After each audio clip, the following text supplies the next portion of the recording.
The second album coming out soon. The legend is that second albums are notoriously difficult. Yeah, Did you find this to be true? Yes, it was just as difficult as they said that it was going to be, because of how and when it had to be started to be written, and then how it was recorded, the time to fit in the same amount of work as we did for the first album, but we squashed it down into a lot less time. About 6 months, I would say. We did most of the work on White Bear, the writing of it and the recording of it in a couple of sessions. We did 2 studio visits. We went to Angelic Studios in Wales. We did 3, yeah. We went to Angelic, which is kind of in Bedford, and we went to Rockfield in Wales. Rockfield. Then we did a couple of days at Fish Factory, which is where we made the first record. But it, it was kind of like a couple of days in the studio in between a tour, whatever. So there was just probably, in terms of actual time working on it, it was maybe similar to the first record, but just condensed into physically a shorter space of time, if that makes sense. And we were very busy around it. We were, and which is precisely the reason I think why we're all so proud of the record, because it was the only way it would get done is if we had done it, and we pushed ourselves outside the management and everything to get the album finished, to get it recorded and to get it right. And being that it was written like in sound checks, it was written in writing sessions sporadically here and there.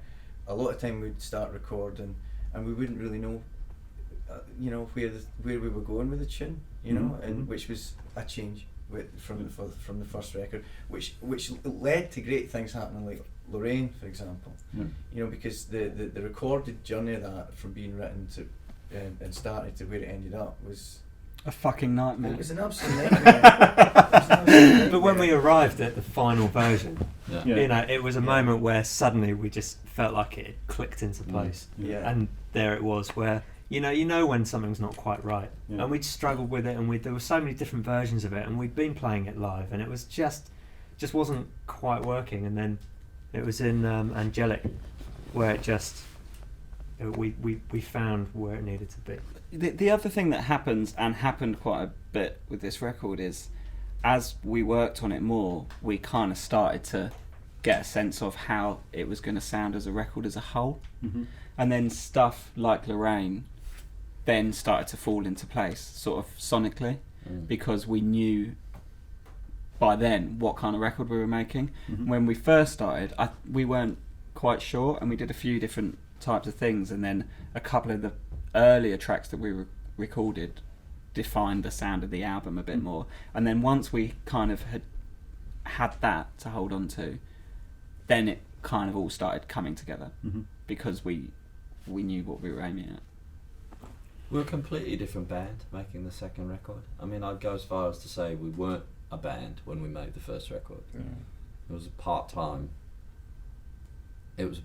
fling, really, between 5 mates, and we weren't making an album when we made the first album.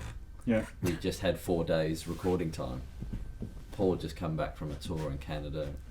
Phil scrambled down to London from Glasgow, and Nick and I and Luke, we all came together, and I've got some songs, and whereas the second album, you've got a manager and a booking agent, and you're a band, you're a band, and you've got fans, and a you've lot been of on the fans radio, waiting for it. a lot of fans waiting for it. Yeah. It's a completely different There process, were and no you're making an expectations album. on the first one.